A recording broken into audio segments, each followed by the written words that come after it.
आप सबों का बहुत बहुत स्वागत है वैभव क्लासेस के इस YouTube परिवार पर। आज के इस वीडियो के माध्यम से हम लोग सीखेंगे 10वीं कक्षा के जो विज्ञान है, और विज्ञान में हम लोगों के 3 शाखाएं हैं, है ना। 3 चीज़ हम लोगों को कवर करने होते हैं, जिसमें आपका आता है फिजिक्स, आता है केमिस्ट्री, आता है और बायोलॉजी वाले पोर्शंस आते हैं, जिसमें हम लोग इस वीडियो में कवर करने वाले हैं कि जो हम लोगों का जो है 10वीं क्लास का जो जीव विज्ञान है, खास करके जो है आपके NCERT जो है, और उसमें जो है हम लोग कवर करेंगे जीव विज्ञान जो है, यानी बायोलॉजी के जो पोर्शंस है, भारती भवन है ना। तो उसमें जो है जो आपके क्या है अति लघु उत्तरीय प्रश्न है, दीर्घ उत्तरीय प्रश्न है, तो इनको हम लोग क्या करेंगे एक एक सिरे से हम लोग देखेंगे कि कौन से जो है ना सब प्रश्न है, और उसमें जो है हम लोग कौन कौन से उत्तर करेंगे। तो जो भी विद्यार्थी जो है इस वर्ष के लिए तैयारी कर रहे हैं, जो परीक्षा में जो है शामिल होंगे, एग्जाम नहीं है, तो उन लोगों तक जो है इस वीडियो को जरूर पहुंचाइएगा, क्योंकि उन्हें भी क्या हो सके, मदद मिल सके। तो आइए हम लोग शुरू करते हैं अब इस क्लास की शुरुआत, और हम लोग देखेंगे अति लघु उत्तरीय प्रश्न, जिसमें हम लोगों का जो पहला टॉपिक है वो है जैव प्रक्रम, यानी कि क्या है, पोषण यानी न्यूट्रिशन। तो हम लोगों का पहला जो है जीव विज्ञान में पहला आता है जैव प्रक्रम में न्यूट्रिशन यानी पोषण। अब बात आती है पहले सवाल की, तो इसमें आता है जैव प्रक्रम किसे कहते हैं। आप जो है NCERT वाला जो जीव विज्ञान का है ना हम लोगों का, तो उसमें आप जो है रख सकते हैं अपने पुस्तक को, और अपने साथ जो है एक कलम और एक जो है कॉपी आप रख सकते हैं। हम लोग साथ साथ जो है हम लोग क्या करेंगे, अच्छे से पहले समझेंगे प्रश्नों को, और उनका हम लोग थ्योरी जानेंगे, और उसके बाद हम लोग क्या करेंगे, लिखते जाएंगे। ठीक है, तो हम लोग का पहला जो सवाल है वो है जैव प्रक्रम किसे कहते हैं, यानी बायोलॉजिकल प्रोसेस क्या है। तो बायोलॉजिकल प्रोसेस कहाँ होता है भाई, तो सजीवों में होता है। और सजीवों में क्या क्या होता है, सजीवों के कुछ विशिष्ट लक्षण होते हैं ना, जैसे कि वे सांस ले सकते हैं ना, वो चल सकते हैं, खा सकते हैं, यानी वो अपनी प्रतिक्रियाओं के जो है द्वारा ये बताते हैं कि हम क्या है भाई, सजीव हैं। यानी सजीवों में एक विशिष्ट गुण होता है जो निर्जीव से क्या है, अलग थलग है, जो निर्जीव ऐसा नहीं कर सकते। बहुत सारे ऐसे मनुष्य के द्वारा बनाए गए गैजेट्स हैं, जैसे कि हम लोगों के हेलीकॉप्टर जो है वो हवा में उड़ते हैं ना, रोबोट हम लोगों के इशारे पर काम करता है, पंखा चलता है। इस तरह की बहुत सारे ऐसे जो है निर्जीव हैं जो अपनी एक्टिविटी से सजीव होने का क्या करते हैं, एहसास दिलाते हैं। लेकिन विशेष तौर पर क्या होता है, सजीवों में कुछ विशिष्ट लक्षण होते हैं ना, कुछ विशिष्ट गुण होते हैं जो सिर्फ और सिर्फ सजीवों में ही पाया जाता है। तो यहाँ पर हम लोग लिखेंगे कि सजीवों में कुछ विशेष लक्षण होते हैं या सजीव के निम्नलिखित गुण होते हैं। तो पहला हम लोग क्या करेंगे, कोशिका होता है, उसमें क्या होता है, उत्तक होता है, श्वसन होता है, पोषण होता है, परिवहन होता है, प्रजनन भी होता है उसमें, है ना। और उसके बाद संवेदनशीलता होती है, और उसमें क्या होता है, उपापचय होता है, साथ साथ जो है आपके न्यूट्रिशन यानी पोषण होते हैं, और अंत में जाकर के उन जीवों की क्या हो जाती है, मृत्यु हो जाती है ना। तो ये सजीव के गुण हो गए। तो यहाँ पर क्या है, प्रक्रम, जैव प्रक्रम किसे कहते हैं, बायोलॉजिकल प्रोसेस किसे कहते हैं। तो वे सारे प्रक्रम, वे सारी प्रक्रियाएं जो हैं जो सजीवों में होती हैं, और जिससे क्या होना है, सजीव का मेंटेनेंस होना है। यानी कि जैव प्रक्रम किसे कहते हैं, वे सारी प्रक्रियाएं जिसके द्वारा जीवों का क्या होना है, अनुरक्षण होना है, मेंटेनेंस होना है। ठीक है, तो सजीवों में 2 प्रकार के प्रक्रम होते हैं। एक, शरीर के अंदर ऐसी अभिक्रिया होती हैं जिसमें क्या होता है, कुछ जरूरत की चीजें बनती हैं, जिसे हम लोग निर्माणात्मक कहते हैं। क्या कहते हैं, निर्माणात्मक कहते हैं। और इसी को अंग्रेजी में बोलते हैं क्रिएटिव। क्या बोलते हैं, क्रिएटिव। और इसको इस भाषा में हम लोग बोलते हैं एनाबॉलिज्म। क्या बोलते हैं, एनाबॉलिज्म। फिर जो है एक विषाक्तात्मक प्रक्रिया होती है, विनाशात्मक अभिक्रिया होती हैं, जिसमें हम लोग के शरीर में कुछ क्या बनता है, विषाक्त चीजें बनती हैं, तो वो हम लोगों के काम के लायक नहीं होता है। तो अगर हम लोग स्वस्थ रहेंगे तो इन दोनों में क्या होना पड़ेगा, मेंटेनेंस होना पड़ेगा, है ना। तब हम लोग जो है ये जो विनाशात्मक चीजें हैं और जो यूजफुल प्रोडक्ट्स हैं, इसमें संतुलन बना रहेगा। तो हम लोग लिखेंगे कि जैव प्रक्रम किसे कहते हैं। तो जैव प्रक्रम जो है ना, वे सारी प्रक्रियाएं जिसके द्वारा क्या होता है, जीवों का अनुरक्षण होता है, यानी मेंटेनेंस होता है, उसे हम लोग क्या कहेंगे, जैव प्रक्रम कहेंगे। तो हम लोग यहाँ पर क्या नोट्स करेंगे, जैव प्रक्रम किसे कहते हैं। तो हम लोग लिखेंगे कि वे सारी प्रक्रियाएं जिसके द्वारा जीवों का क्या होता है, अनुरक्षण होता है, यानी मेंटेनेंस होता है, उसे हम लोग जैव प्रक्रम कहते हैं। बात आ गई समझ में? तो हम लोग आगे बढ़ते हैं। ठीक है, यहाँ क्या है, बहुकोशिकीय जीवों में ऑक्सीजन की आवश्यकता जो होती है विसरण द्वारा क्यों नहीं पूरी हो पाती?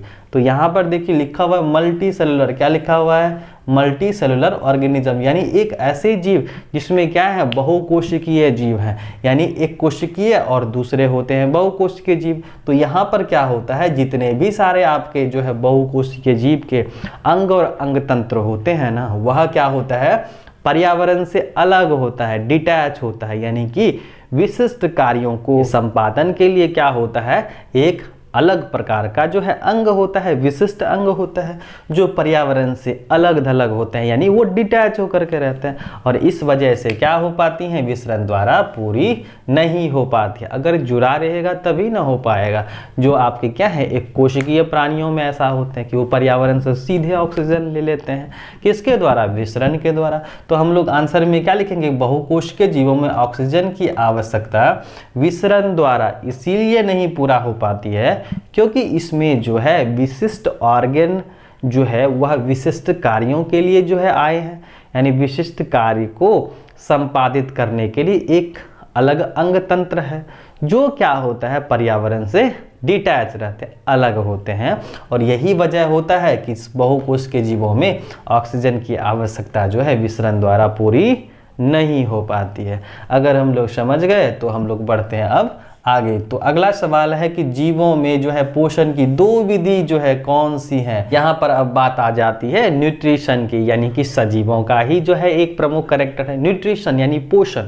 अगर हम लोग जिंदा रहते हैं, अगर हम लोग अपनी एक्टिविटीज़ करते हैं तो इसमें क्या चाहिए, हम लोगों को ऊर्जा चाहिए, है ना। कार्य करने की क्षमता को हम लोग क्या कहते हैं, ऊर्जा कहते हैं ना। तो यहाँ पर जो भी हम लोग एक्टिविटीज़ करेंगे तो उसमें ऊर्जा चाहिए ना। तो ये ऊर्जा हम लोगों को कहाँ से मिलेगी, तो ये हम लोगों को मिलने वाली है भोजन से मिलने वाली। और भोजन में होते हैं हम लोगों के पोषक तत्व होते हैं, यानी कि यहाँ पर जो है रॉ मटेरियल्स होता है जिसकी वजह से हम लोगों को ऊर्जा मिलती है। तो और ऊर्जा गृह हम लोग कौन से कोशिकांग को कहते हैं, है ना। आप कमेंट सेक्शन में बताइए। तो जीवों में पोषण की दो विधियां कौन सी हैं? तो पहली विधि में हम लोग क्या लिखेंगे, स्वपोषी विधि। क्या लिखेंगे, स्वपोषी विधि होती है। और दूसरा क्या होता है, परपोषी, यानी कि लिखेंगे यहाँ पर हम लोग, ठीक है। जीवों में पोषण की दो विधियां निम्नलिखित हैं।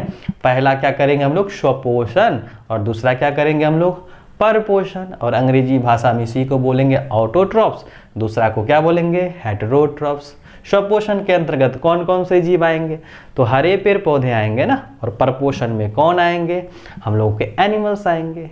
क्यों भाई, तो स्वपोषण में क्या होता है, खुद से खाना बनाता है। अब क्यों बनाता है भाई, क्योंकि हरित लवक होता है। ऐसे मेंबर्स हम लोगों के पास क्या है, पेड़ पौधे हैं जो अपने से भोजन स्वयं बनाते हैं, ठीक है।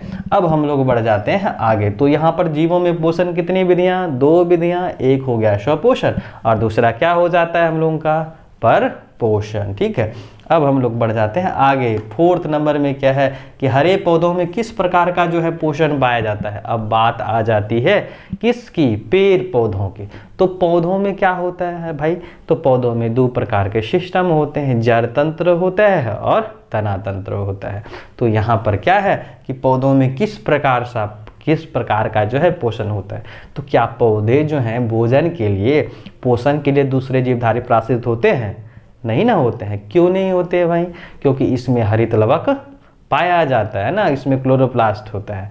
तो होगा क्या कि ये सूर्य के प्रकाश की उपस्थिति में अपना भोजन स्वयं बना लेंगे। अब स्वयं बना लेते हैं तो क्या करेंगे, दूसरे पर निर्भर रहेंगे, नहीं ना रहेंगे। तो यहाँ पर क्या करेंगे, इसमें जो हम लोग क्या लिखेंगे कि हरे पौधों में क्या होगा, स्वपोषण प्रकार का क्या होता है, पोषण पाया जाता है, ठीक है। तो हम लोग लिखेंगे हरे पौधों में स्वपोषण प्रकार का क्या होता है, पोषण पाया जाता है, यानी ऑटोट्रॉप्स होते हैं। अब हम लोग बढ़ते हैं आगे। अगला जो है वो है जंतुओं में पोषण की कौन सी विधि पाई जाती है। देखिए जंतु की बात आती है तो जंतु में क्लोरोफिल होता है, नहीं होता है भाई। तो यहाँ पर क्या होगा, इसमें क्या होगा, परपोषण ना होगा, यानी कि ये क्या करेंगे, हेटेरोट्रॉप्स करेंगे। क्यों करेंगे भाई, तो यह क्या करेगा, इसमें क्लोरोफिल तो है नहीं, अब नहीं है तो क्या करेंगे, ये दूसरे पर आश्रित होंगे ना। तो इसको हम लोग क्या बोलेंगे, परपोषण विधि। तो हम लोग पांचवें में क्या लिखेंगे, जंतुओं में जो है परपोषण प्रकार का क्या होता है, पोषण होता है, न्यूट्रिशन होता है। यानी कि पोषण में दो विधियां, एक हो गया स्वपोषण विधि, दूसरा क्या हो गया परपोषण विधि। तो पौधों में क्या हो गया स्वपोषण हो गया और जंतुओं में क्या हो गया परपोषण विधि हो गया, है ना। तो यहाँ तक हम लोग समझ गए। तो हम लोग बढ़ते हैं अब आगे, ठीक है। तो अगला जो है वो है 3 प्रकार के पोषण विधियों के नाम बताया ना।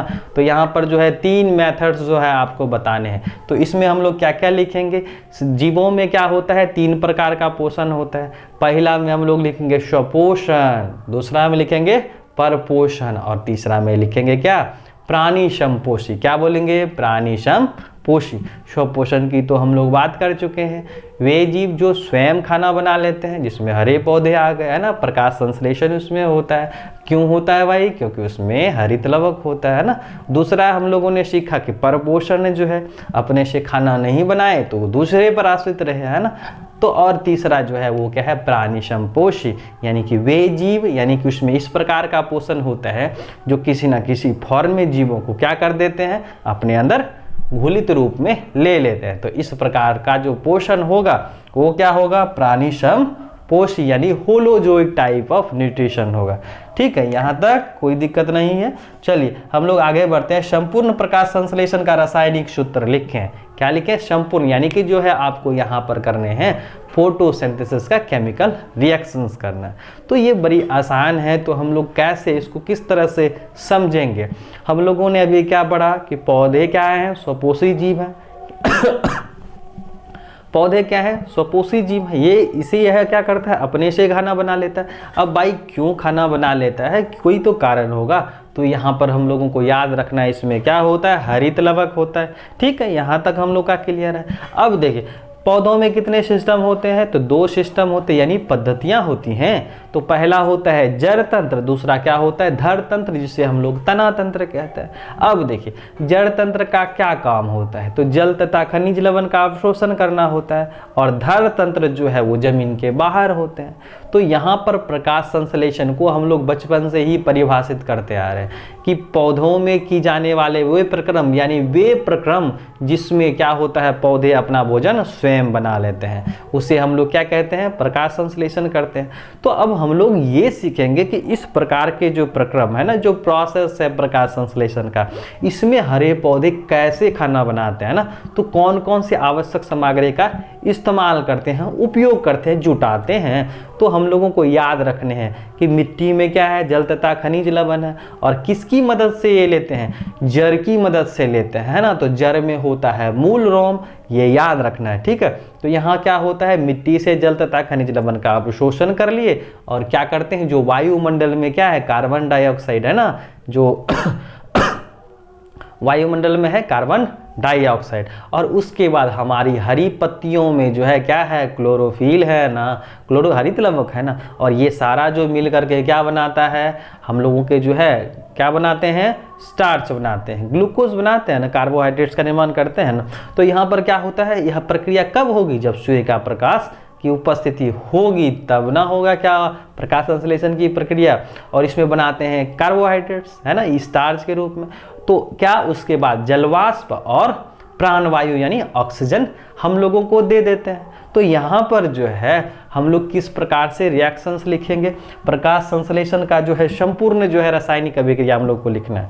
तो हम लोग यहाँ क्या करेंगे 6CO2, हम लोग क्या करेंगे 6CO2 जो पर्यावरण से लिए जाते हैं कार्बन डाइऑक्साइड, और जो है 12H2O, क्या 12H2 यानी 12 जल है ना। तो 12H2O हम लोग करेंगे, और उसके बाद एरो देंगे, और एरो किस बात का संकेत करता है कि रासायनिक अभिक्रिया किस ओर हो रही है। और 2 रॉ मटेरियल्स यहाँ पर उपयोग में लाए जाते हैं। पहला हम लोगों का क्या है भाई तो सूर्य का प्रकाश है, और दूसरा क्या है हरित लवक है।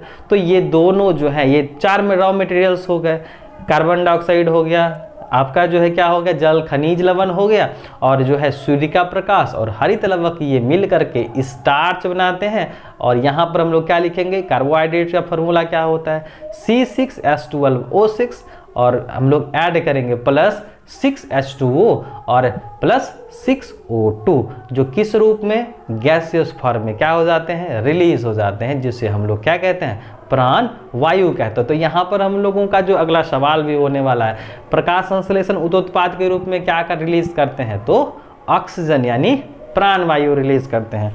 अब हम लोग यहाँ तक अगर समझ लिए तो हम लोग बढ़ते हैं आगे।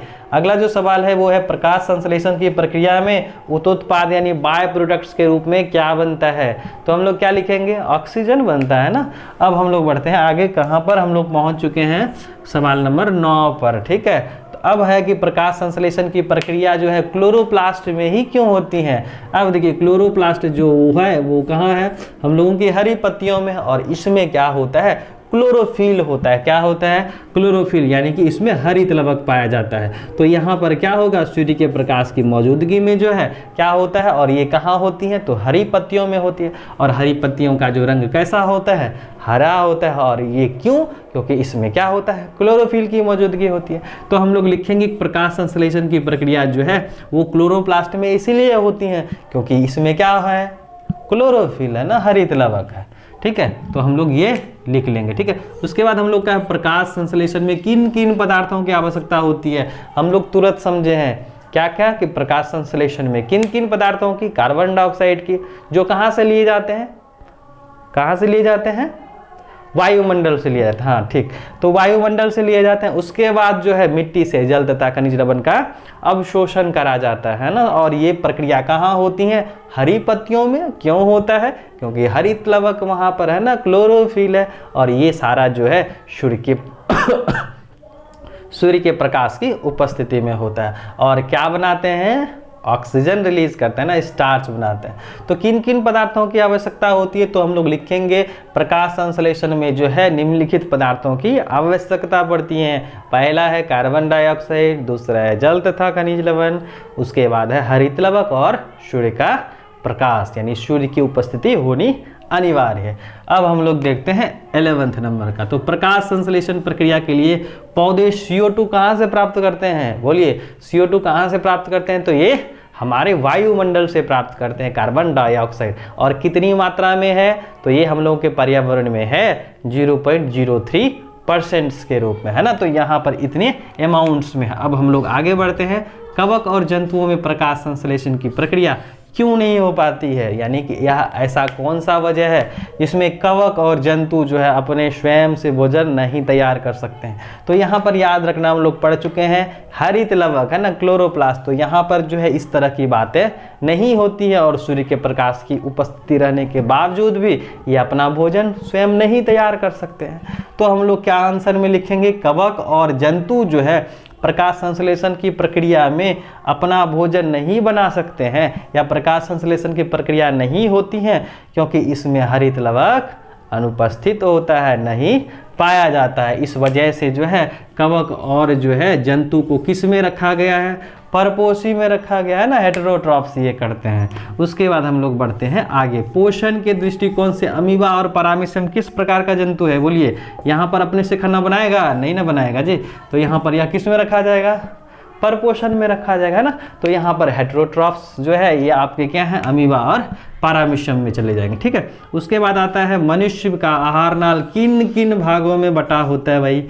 तो मनुष्य का आहार नाल यानी डाइजेस्टिव जो है आपका सिस्टम है, जैसे कि हम लोग का मुख गुहा है, ग्रासनी है, उसके बाद क्या है हम लोगों का जो है ओइसोफेगस है, आहार नाल है, उसके बाद अमाशय आता है, और उसके बाद छोटी आंत, बड़ी आंत, और उसमें जो अलग अलग हिस्से होते हैं, जैसे कि छोटी आंत में क्या होता है, डियोडिनम होता है, जेजुनम होता है, और इलियम होता है। और उसके बाद बारी आती है कोलन और रेक्टम की, जो क्या है बड़ी आंत के हिस्से हैं। ठीक है, तो हम लोगों को ये लिखना है कि मनुष्य के आहार नाल में जो है निम्नलिखित भाग जो है आते हैं, जैसे मुख गुहा है, ग्रासनी है, उसके बाद हम लोग का क्या है ओइसोफेगस आहार नाल है, अमाशय है, छोटी आंत है, और बड़ी आंत है। ठीक है, अब हम लोग आगे बढ़ते हैं। ग्रासनी में स्थित 2 छिद्रों के नाम बताएं। यहाँ पर क्या है, निगल द्वार है, और दूसरा क्या है, कंठ द्वार है। तो 2 छिद्र का नाम याद रखना है ना।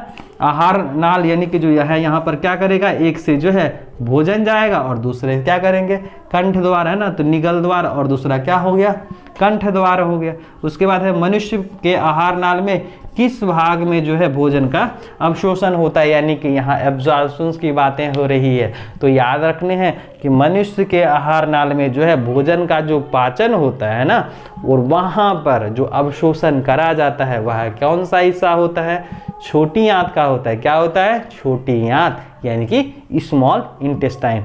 और हम लोगों को ये पता होने चाहिए कि छोटी आंत में कितने हिस्से भाई, तो 3 हिस्से, डियोडिनम, जेजुनम और इलियम।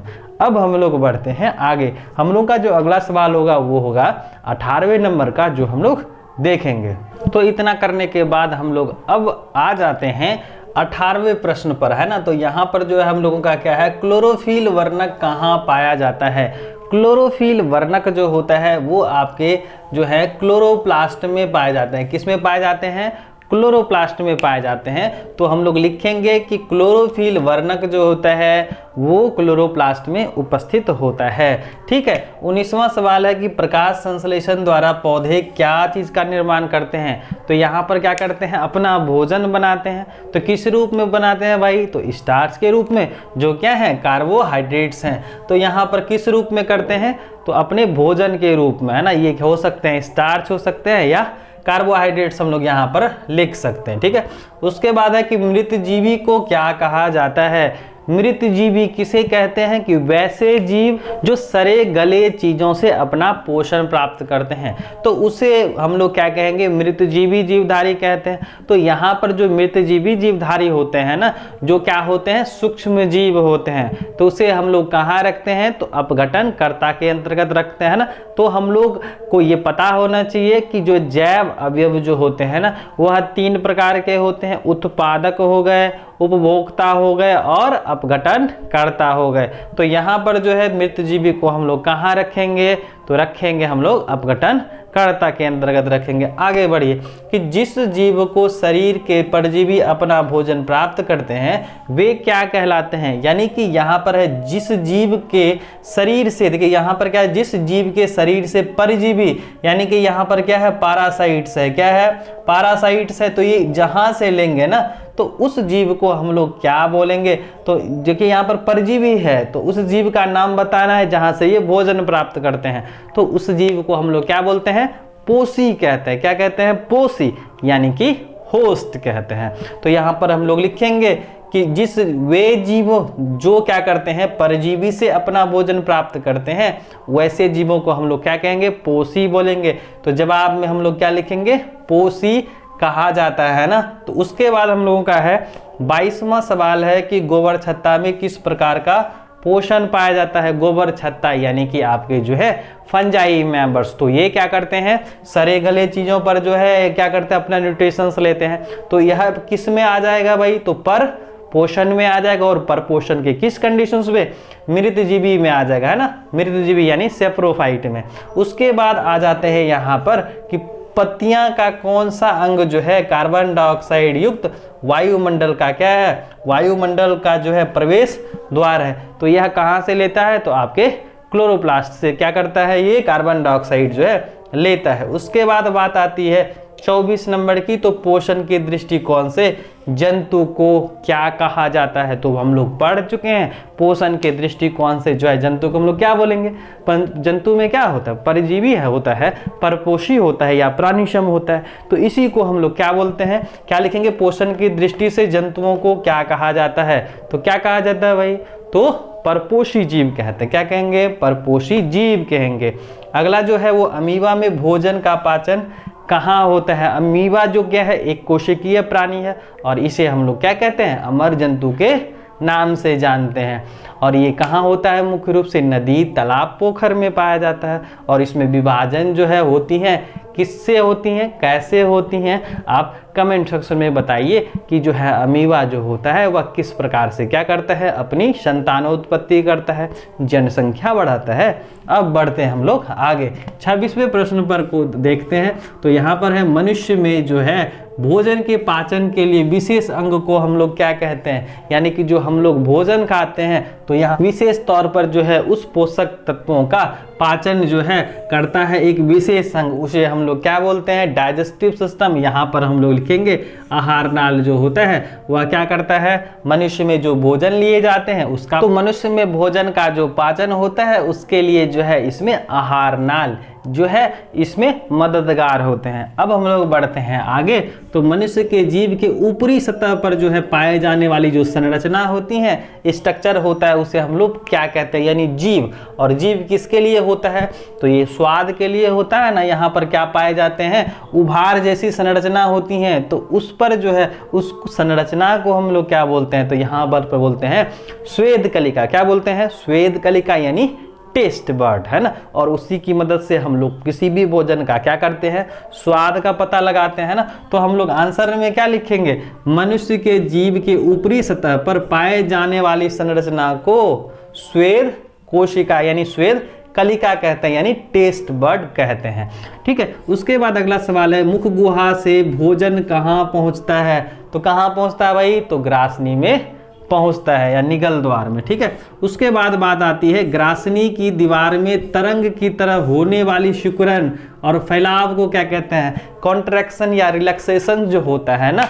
यानी कि जैसे ही हम लोग मुख गुहा में भोजन लिए, ग्रासनी से होते हुए ये कहाँ पहुँचता है, तो ये जो है हम लोगों के ओइसोफेगस में पहुँचता है। तो यहाँ पर क्या होता है, जो सिकुड़न होता है, फैलाव होता है, कैसे होता है, तो जो भोजन का जो टुकड़ा है ना, वो जो बोलस है, तो वह जो है हम लोगों के ओइसोफेगस में क्या होता है, वह वेवी लाइक स्ट्रक्चर्स बनाता है। तो इसको हम लोग बोलते हैं, यहाँ पर क्या है, सिकुड़न और फैलाव को क्या बोलते हैं, तो उसे हम लोग बोलते हैं क्रमशकुंचन बोलते हैं। और इसको इंग्लिश में क्या बोलते हैं, पेरिस्टाल्सिस कहते हैं। तो हम लोग आंसर में क्या लिखेंगे कि ग्रासनी की दीवार में तरंग की तरह होने वाली सिकुड़न और फैलाव को क्या बोलते हैं, क्रमशकुंचन या पेरिस्टाल्सिस कहते हैं। 30वां सवाल है कि भोजन में मौजूद प्रोटीन को पेप्टोन में कौन सा एंजाइम परिवर्तित करता है। तो ये कौन सा करता है, तो पेप्सिन करता है। ठीक है, के बाद जो हम लोगों का वो है 31वां सवाल, यानी 31वां सवाल की आहार नाल के सबसे लंबे भाग को हम लोग क्या कहते हैं। देखिए, मनुष्य का जो डाइजेस्टिव सिस्टम होता है, इसमें जो है जो सबसे बड़े भाग हैं जिसे हम लोग क्या कहते हैं, छोटी आंत कहते हैं ना। छोटी आंत क्या होता है, हमारे आहार जो है डाइजेस्टिव सिस्टम का ये सबसे क्या होता है, बड़ा अंग, यानी लंबे भाग होते हैं ना, लार्जेस्ट पोर्शंस होता है। उसके बाद बात आती है 32वें की, तो शरीर की बड़ी ग्रंथि को हम लोग क्या कहते हैं, शरीर की में बड़ी ग्रंथि को हम लोग क्या बोलते हैं, यकृत कहते हैं, लीवर कहते हैं। और इसमें क्या खास बात होती है कि इसमें रीजनरेशन होता है, यानी पुनर्जनन की क्षमता होती है। यानी कि अगर हम लोग एक व्यक्ति का जो है आधा लीवर दूसरे में इम्प्लांट कर दें तो उसमें भी पूरा हो जाएगा। और हम उसमें क्या होता है, रीजनरेशन होता है, पुनर्जनन से जो है ये अपना क्या कर सकते हैं, एक होल लीवर बना सकते हैं। ठीक है, अब बात आती है कि पाचन की क्रिया जो है कहाँ पूर्ण होती है। पाचन की प्रक्रिया जो है वो कहाँ पूर्ण होती हैं, तो ये होती हैं हम लोगों के लार्ज इंटेस्टाइन में। कहाँ होती हैं, लार्ज इंटेस्टाइन यानी कि बड़ी आंत में होती हैं। अगला सवाल है कि जो आपकी छोटी तथा बड़ी आंत के जोड़ पर जो अवस्थित नलीनुमा संरचना होती है ना, उसका क्या नाम है। तो छोटी आंत और बड़ी आंत के जोड़ पर जो अवस्थित नली होती है ना, उसे हम लोग क्या कहते हैं, सीकम कहते हैं। क्या कहते हैं, सीकम, याद रखना, सीकम कहते हैं। और जो है 35वां सवाल है और आखिरी सवाल है इस पूरे चैप्टर का, जो आपका जो है अति लघु उत्तरीय प्रश्न जो है, जो वेरी शॉर्ट टाइप का है। इसमें जो है आखिरी सवाल है जीव विज्ञान के भारतीय भवन का, कि जो है अपचा भोजन अस्थायी तौर पर कहाँ संचित होता है। तो यह कहाँ संचित होता है, तो यह बड़ी आंत में, जिसमें कोलन और रेक्टम आते हैं। तो यहाँ पर क्या होता है, वो अस्थायी तौर पर ये क्या रहता है, संचित रहता है। और उसे जो है समय समय पर क्या किया जाता है, शरीर से बाहर निकाला जाता है। और ये अगर हम लोगों के शरीर में लंबे समय तक रहते हैं तो हम लोग को क्या कर सकते हैं, बीमार कर सकते हैं ना। हम लोगों के लिए वो विषाक्त चीज़ें हैं ना, तो इसीलिए हम लोग इसको समय समय पर क्या करते हैं, शरीर से बाहर निकालते हैं। तो यहाँ पर समझ लेते हैं जैव प्रक्रम। जैव प्रक्रम क्या है, वे प्रक्रम या वे सारी प्रक्रियाएं जिसके द्वारा जीवों का क्या होना है, मेंटेनेंस होना है ना, अनुरक्षण होना है। तो उसे हम लोग बोल दिए जैव प्रक्रम, बायोलॉजिकल प्रोसेस। जिसमें आज हम लोग पढ़े कि जो है हम लोगों का अति लघुत्तरीय प्रश्न जो है उस किसका, पोषण चैप्टर का, जिसमें हम लोगों ने कुल मिलाकर के जो है 1 से लेकर के जो है हम लोग 35 तक के जो सवाल को हम लोग देखें। फिर हम लोग क्या करेंगे, दूसरे चैप्टर्स में हम लोग चलेंगे और उनका फिर क्या करेंगे हम लोग अति लघुत्तरीय प्रश्न जो है, इस तरह से हम लोग जो है जितने भी सारे चैप्टर्स हैं उन सबों का क्या करेंगे हम लोग सॉल्यूशंस करेंगे। ठीक है।